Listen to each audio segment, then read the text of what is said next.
In shelters, generally, the populations of cats that are the most challenging tend to be underage kittens and then feral cats. Underage kittens because they're not big enough for adoption, and it's really hard to find kennel space and resources and 24-hour-a-day care to raise those kittens until they're big enough for adoption.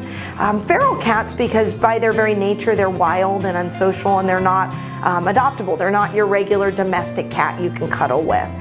So for us as a shelter, our new facility and our creative partnerships with Kitten Central and FieldHaven have allowed us to expand our program and to save more lives for those underserved populations of cats here at the shelter. Kitten Central started in 2012, and the reason why is because a lot of the rescues in the area, as well as the shelters, just did not have a program for kittens, for the little guys that were bottle dependent. So all we take in are neonate babies from 0 to 28 days. Placer County will call me and say, hey, we have a litter of 4 that just came in without a mom, and we'll go up and get them. We'll bring them here.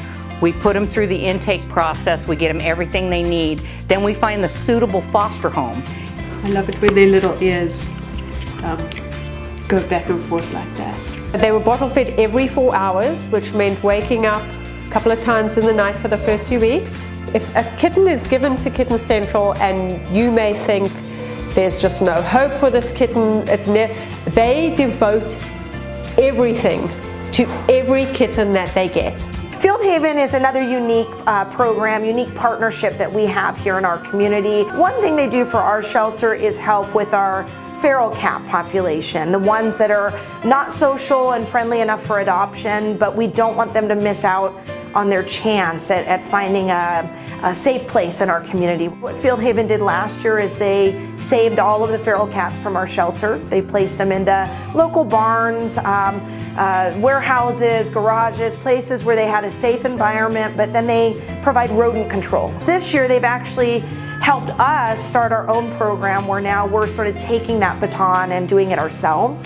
And last year they saved about 175 cats from us, feral cats. This year we've actually placed about 20 from the shelter directly into homes with the support of FieldHaven.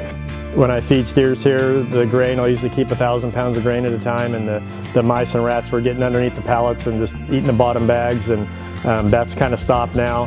We still see a few every now and again, but they've really cut it down quite a bit. For us, these programs have been life-saving for our cats, but they've also had a huge impact on our numbers here at the shelters. Our year-end statistics for 2016 showed that our live release rate for our animals was the highest it's ever been. So far for 2017, we're over 90%. We're at almost 91%. And just overall for cats, we've seen an increase in adoptions of about 90% since we've moved to our shelter. All of us get into this line of work because we want to do something unique to help animals, and to have a facility that supports that, a community that supports it, and staff that are really on board with creative, progressive ideas is empowering. We can do so much more than we've ever done before, and we have the support and resources we need to get the job done.